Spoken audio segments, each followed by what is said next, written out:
গুরুত্বপূর্ণ আপডেट स्टेट এবং BPSC TRE 4.0 পরীক্ষা সম্পর্কিত। আগস্ট में टीआरई 4 संभव नहीं। আজকের এটা পেপার কাটিং, এখানে পেপারে দিয়েছে এটা আজকে। टीआरई 3 आज से मिलेगी परीक्षा केंद्रों की विस्तृत जानकारी। মানে আজকে এক্সাম সেন্টার সম্পর্কে জানা যাবে। टीआरई 3 পরীক্ষা যারা দেবে তাদের অ্যাডমিট কার্ড তো দিয়েছে, কিন্তু সেন্টার সম্পর্কে দেয় না, মানে একটু আলাদা হয়। এখানে আগে অ্যাডমিট কার্ড দিয়ে দেয়, তারপরে আপনাকে ড্যাশবোর্ডে আপনার মানে কোথায় সেন্টার পড়েছে সেটা দিয়ে দেবে একদিন দুদিন আগে। তা আজ থেকে জানতে পারবে যে কার কোথায় সেন্টার পড়েছে, মানে ডিস্ট্রিক্ট বলে দেয় কিন্তু সেন্টার বলে না। তো এখানে ডিস্ট্রিক্ট আজকে মানে যারা জানতে পেরেছে আজকে সেন্টারের নাম জানতে পারবে কোথায় পরীক্ষা আসলে হবে। তো আমি এটা পড়বো যে আগস্ট में टीआरई 4 संभव नहीं, এটা কেন কী বলছে এটা আমি পড়বো। এই যেখানে संवाददाता पटना, बीपीएससी अध्यक्ष रवि मनुभाई परमार में मंगलवार को कहा कि आयोग द्वारा पूर्व से घोषित एग्ज़ाम कैलेंडर के अनुरूप 26 अगस्त से चौथे चरण की शिक्षक नियुक्ति परीक्षा टीआरई 4 का आयोजन संभव नहीं है, क्योंकि टीआरई 3 का रिजल्ट जारी होने और अभ्यर्थियों के योगदान के बाद रिक्त पदों को वापस भेज देने के बाद ही सरकार नई वैकेंसी देंगी, क्योंकि विकलांग की वैकेंसी भी नए विज्ञापन में शामिल की जाती है।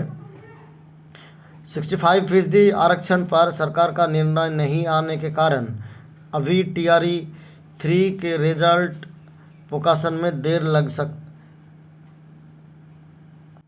लगेगी, इसलिए टीआरई 4 के आयोजन में थोड़ी देर होना स्वाभाविक है।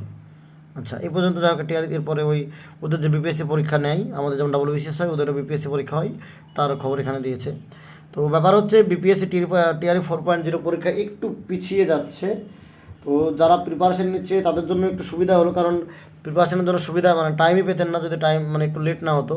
তবে আশা করা যায় মোটামুটি অক্টোবর নভেম্বরের মধ্যে পরীক্ষা হয়ে যাবে, কারণ ডিসেম্বরের মধ্যে এরা কমপ্লিট করবে নিয়োগ প্রক্রিয়া, এবং আগস্টের 10 থেকে 14 তারিখ টিআরই 3.0 পরীক্ষার রেজাল্ট বেরোবে। তারপরে পরে কিন্তু নতুন মানে এই নিয়োগটা কমপ্লিট করে দেবে, এবং যে ভ্যাকান্সিগুলো বাকি থাকবে, কারণ সব সিটে তো মানে সবগুলোতে তো নিয়োগ হবে না, টিআরই 3 যে সিটগুলো বেঁচে থাকবে এবং টিআরই 4-এর জন্য আলাদাভাবে নতুন ভ্যাকান্সি একসঙ্গে জুড়ে টোটাল ভ্যাকান্সি দিয়ে আবার নতুনভাবে পরীক্ষা নেওয়ার ব্যবস্থা করবে। তো টিআরই 4 আশা করছি অক্টোবর নভেম্বরের দিকে পরীক্ষা হবে। তো যারা একটু টাইম পাচ্ছেন, মনে হচ্ছে যে অনেক লেট হয়ে যাচ্ছে, তাদেরকে বলবো যে এই টাইমটাকে কাজে লাগান। এরকম না যে পরীক্ষা হবেই না, পরীক্ষা কিন্তু হবে এবং দ্রুত হবে। মানে এরা যে টাইম বলছে এর আগেও কিন্তু পরীক্ষা হতে পারে, কারণ সুপ্রিম কোর্টের যে কেসটা আছে সেই কেসটা যদি মিটে যায় অল্প মানে কিছুদিনের মধ্যে মিটে দেবে আশা করছি।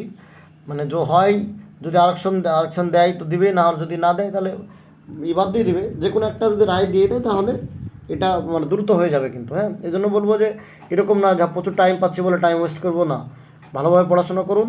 এই 2 মাস টাইম পাচ্ছেন, এটা কাজে লাগান।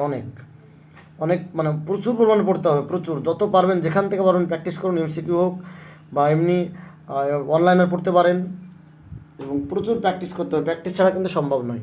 ঠিক আছে, তো এই জন্য এটাই বলবো যে যারা স্টেট পাস করেছেন বা পাস করবো ভাবছেন তাদেরকে বলবো আপনারা নিজের প্রিপারেশন শুরু করুন। আর জিকে জিএসের জন্য আমার একটা প্যাকেজ আছে, সেটা নিতে পারেন খুবই স্বল্পমূল্যে। আর আজকে থেকেই টিআরই মানে পেপার 2 এর আজকে অ্যান্সার কি দিবে, সম্ভবত 11টার পরে পেয়ে যাবেন। তো তখন দেখে নেবেন কি কত হচ্ছে। তো আজকের ভিডিওটা এই পর্যন্তই। ভিডিওটা ভালো লাগলে চ্যানেলটা সাবস্ক্রাইব করতে পারেন এবং বন্ধুদের মধ্যে শেয়ার করতে পারেন। ধন্যবাদ।